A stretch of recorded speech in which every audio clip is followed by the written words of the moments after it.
নমস্কাৰ, মই ৰেখাই আজি আপোনালোক সকলোকে মোৰ চেনেল অনুভূতি কিটচেনলৈ পুনৰবাৰ স্বাগতম জনাইছোঁ। আজি মই আপোনালোকৰ বাবে ঘৰতে খুব সহজে কম উপকৰণে বনাব পৰা এটা গাজাৰ ৰেচিপি লৈ আহিছোঁ। এতিয়া পলম নকৰি আমি ৰেচিপিটোৰ মাজলৈ যাওঁ ব'লক। গাজা বনাবৰ বাবে আমাক লাগিব ময়দা, পানী, গৰুৰ ঘিউ, বেকিং ছ'ডা। এতিয়া মই 2 কাপ ময়দা ল'ম।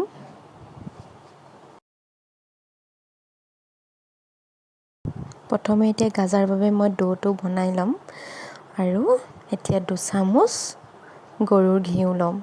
2 কাপ ময়দাত 2 চামুচ গৰুৰ ঘিউ লৈছোঁ। আপোনালোকে গৰু ঘিউ বেয়া পালে ৰিফাইনো ল'ব পাৰে। মই কিন্তু গৰু ঘিউ দিলেহে বেছি ভাল পাওঁ, সেইবাবে গৰু ঘিউৱে লৈছোঁ। আৰু লৈছোঁ 1/4 টিস্পুন বেকিং ছ'ডা। আপোনালোকৰ যদি এনেকুৱা চামুচখন নাথাকে তেন্তে সৰু চামুচেৰে আধা চামুচ বেকিং ছ'ডা দিব। এতিয়া এইখিনি গোটেইখিনি মই ভালদৰে মিলাই লৈছোঁ। আৰু চাওক, এনেকৈ মুঠি মাৰিলে যদি লাডু বান্ধে তেতিয়া গম পাব যে ইয়াত ঘিউ পৰিমাণটো ঠিকে আছে। এতিয়া অলপ অলপকৈ ঠাণ্ডা পানী দি মই ডোটো বনাই ল'ম। অলপ টানকৈ বনাব ডোটো, কোমল কৰি নিদিব।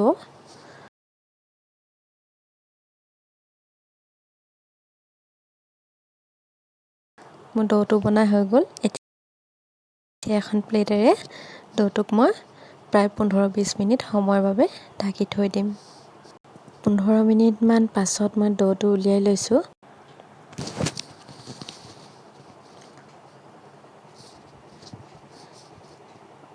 অলপ এনেদৰে মঠি মই ডোটো এখন বেলনাত দি লৈছোঁ আৰু এতিয়া হাতেৰে এনেদৰে হেঁচি হেঁচি মই ডোটো বহল কৰি দিম যিমান পাৰোঁ। দুইখন হাতে এনেদৰে হেঁচি হেঁচি যিমান পাৰে বহল কৰি দিব।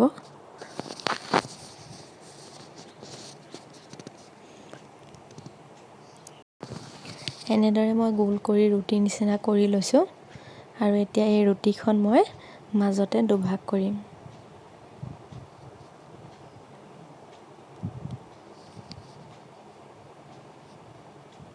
আৰু এনেদৰে ওপৰা ওপৰিকৈ জাপি দিম। আকৌ একেদৰে মই হাতেৰে যিমান পাৰোঁ হেঁচি হেঁচি বহল কৰি দিম। আৰু ছাইড দুটা যাতে জইন লাগে সেইটো মন কৰিব। দুইখন ৰুটি যাতে জইন হৈ যায়, খুব ভালদৰে হেঁচি দিব। এনেকৈ বহল কৰি ল'লোঁ। আকৌ মাজতে মই এতিয়া কাটি লৈছোঁ। আকৌ মই এনেদৰে জাপি দিম। আকৌ হাতেৰে বহল কৰি যিমান পাৰোঁ বহল কৰি দিম ৰুটিৰ দৰে। এনেকৈয়ে মই 7-8 বাৰমান কাটি কাটি জইন কৰি ল'ম।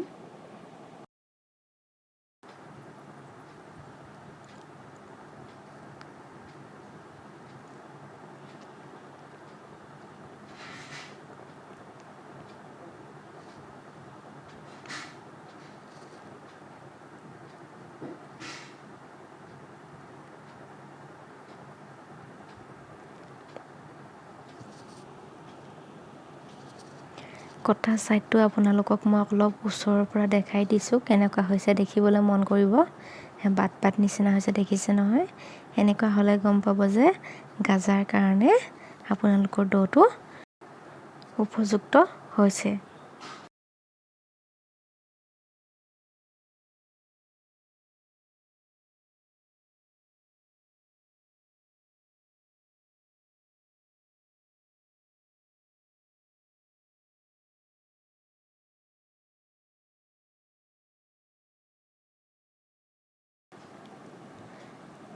প্ৰায় 7 বাৰমান মই এনেদৰে কৰি ল'লোঁ।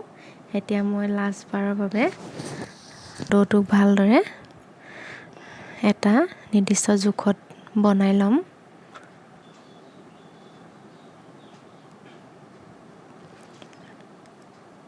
চাৰিওফালে ভালদৰে হেঁচি দিব যাতে ভালকৈ চাৰিওফালে চিল হৈ যায়।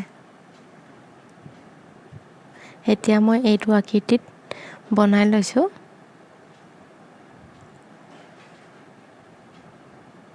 চাৰিওফালে সমান কৰি লৈছোঁ। এনেকৈ মই আয়তাকাৰ আকৃতিত বনাই লৈছোঁ। চাৰিওফালে যাতে ভালকৈ জইন হৈ যায় সেইবাবে মই ভালদৰে হাতেৰে এনেদৰে হেঁচি হেঁচি জইন কৰি দিছোঁ।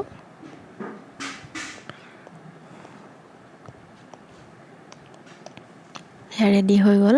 এতিয়া মই ইয়াক মাজতে দুভাগ কৰি লৈছোঁ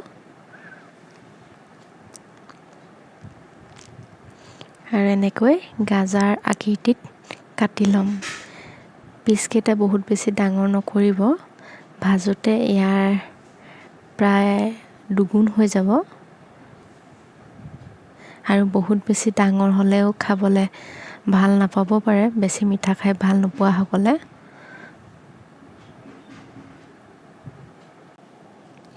এনেকৈয়ে দুয়োটাৰ পিছৰ পৰা মই প্ৰায় 18-20 পিচমান উলিয়াই ল'লোঁ।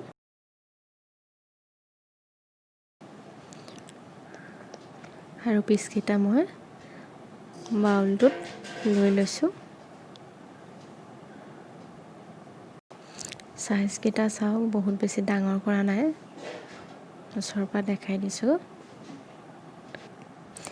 এতিয়া চেনিৰ চিৰাপটো বনাই ল'ম। ইয়াৰ বাবে মই 1 গ্লাছ চেনিত 1.5 গ্লাছ পানী লৈছোঁ আৰু মিডিয়াম ফ্লেমত মই এতিয়া চেনিৰ চিৰাপখিনি বনাই ল'ম।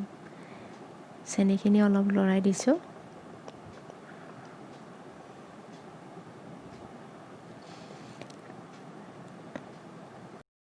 আৰু আন এখন কেৰাহীত মই এতিয়া ৰিফাইন দি গাজাকেইটা ভাজি ল'ম। গাজাকেইটা ভাজোতে গেছটো একেবাৰে ল' ফ্লেমত ৰাখিব লাগিব। আৰু এটা কথা মন কৰিব, তেলটো বহুত বেছি গৰম হ'বলৈ নিদিব। অলপ গৰম হ'লে গাজাকেইটা তেলত দি দিব। এনেকৈয়ে মই গোটেইকেইটা গাজা তেলত দি লৈছোঁ আৰু একেবাৰে কম জুইত 5 মিনিটৰ বাবে এনেকৈয়ে থৈ দিম। আৰু মাজে মাজে চেনিৰ চিৰাপটো মই লৰাই আছোঁ। চেনিৰ চিৰাপটো আমি ৰসগোল্লা বনোৱা চিৰাপটোৰ দৰে বনালেই হ'ব, বহুত বেছি আঠা কৰিব নালাগে। আৰু গাজাকেইটা মই এতিয়া লুটিয়াই দিম, লাহে লাহে লুটিয়াই দিম, নহ'লে ভাঙি যাব পাৰে। আৰু চাইজকেইটা মন কৰিছেনে? যিমানটো চাইজত দিছিলোঁ তাতকৈ ডাঙৰ হৈ গৈছে। এনেকৈ মই মাজে মাজে গাজাকেইটা 4-5 মিনিটৰ মূৰে মূৰে লৰাই থাকিম, কিন্তু খুব সাৱধানে লৰাব লাগিব। গাজাকেইটাৰ গোটেইকেইটা ছাইড যাতে ভালকৈ সিজে সেইটো মন কৰিব।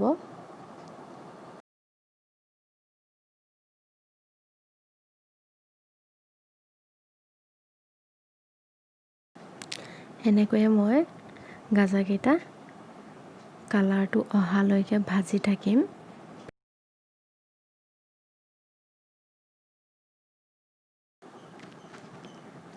প্ৰায় 25 মিনিটমান হৈ গৈছে। কালাৰটো লাহে লাহে আহিব ধৰিছে। এয়া চাওক কিমান ধুনীয়া হৈছে কালাৰটো। আৰু 2-3 মিনিট সময়ৰ বাবে মই গাজাকেইটা ভাজি ল'ম। আনফালে চেনিৰ চিৰাপটো প্ৰায় ৰেডি হৈছেই, অলপ আঠা আঠা ভাৱটো আহিছে। আৰু 2 মিনিটমান মই এনেকৈ থৈ গেছটো অফ কৰি দিম।